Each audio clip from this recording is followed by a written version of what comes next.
अगर आप अपने घर की रोजमर्रा की चीजों को खरीदने के लिए कभी मॉल गए हैं तो आपने एक गौर किया होगा कि एंट्री पे ही वो आपको बकेट या ट्रॉली दे देते हैं। पर क्या आपने कभी गौर किया कि ऐसा वो क्यों करते हैं? हाँ, ये आपकी सुविधा के लिए तो है ही, लेकिन इसके पीछे एक मार्केटिंग फंडा भी है।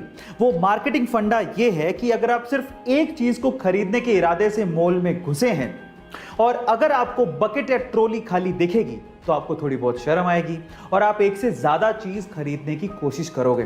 आप ये भी गौर करना कि चॉकलेट, बिस्किट और टॉफियां ये सब रैक्स में नीचे जचाई जाती हैं। अब ऐसा इसलिए होता है ताकि बच्चों का हाथ पहुंच सके और आपको मजबूरन वो चीजें खरीदनी पड़े। सब मार्केटिंग का खेल है। लेने गए थे एक चीज, लेके आओगे 4 चीज। आपको ये अमेजिंग इंफॉर्मेशन कैसे लगी चैट सेक्शन में जरूर लिखेगा। इस दुनिया में कोई अमीर है तो कोई गरीब, पर सवाल ये है कि इतना फर्क है क्यों? इसके पीछे की सबसे बड़ी वजह है सोच। अमीर और गरीब की सोच में आखिर क्या फर्क होता है, ये मैं आपको बताता हूं।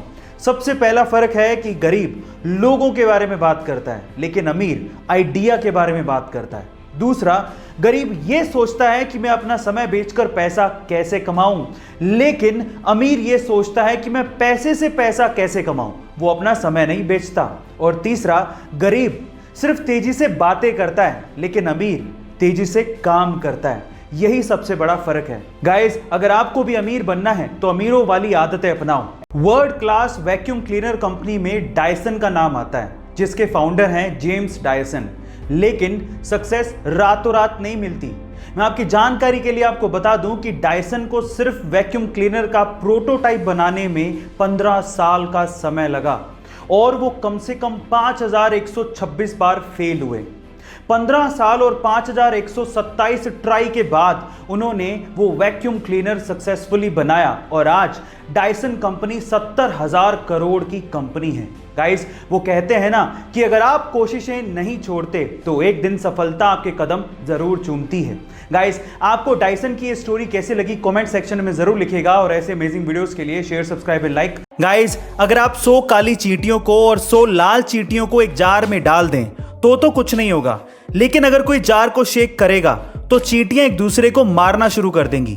लाल चींटियां ये समझेंगी कि काली चींटियां उनकी दुश्मन है और काली चींटियां ये समझेंगी कि लाल चींटियां उनकी दुश्मन है। लेकिन असली दुश्मन कौन है? जिसने जार को शेक किया था। ऐसा ही कुछ हमारे समाज में भी होता है। लड़ाता कोई और है और नुकसान हमारा होता है। तो अगली बार एक दूसरे से लड़ने से पहले यह सवाल जरूर अपने आप से पूछ ले कि जार किसने शेक किया, यानी कि आपकी लड़ाई में किसका फायदा है, कौन आपको लड़ाना चाहता है। बात बहुत गहरी है। दादी माँ की ऐसी 7 सीख जो कि आपको लाइफ में बेहद काम आएंगी। नंबर 1, वहां पर कभी भी मत जाओ जहां पर आप इनवाइटेड नहीं हो। नंबर 2, उस बारे में बात मत करो जिसके बारे में आप नहीं जानते। नंबर 3, उस चीज में दखल मत दो जिससे आपका कोई लेना देना नहीं है। नंबर 4, किसी के घर जाकर उसका फ्रिज मत खोलो। नंबर 5, रात 10 बजे के बाद किसी को कॉल मत करो जब तक कि ज्यादा इमरजेंसी ना हो।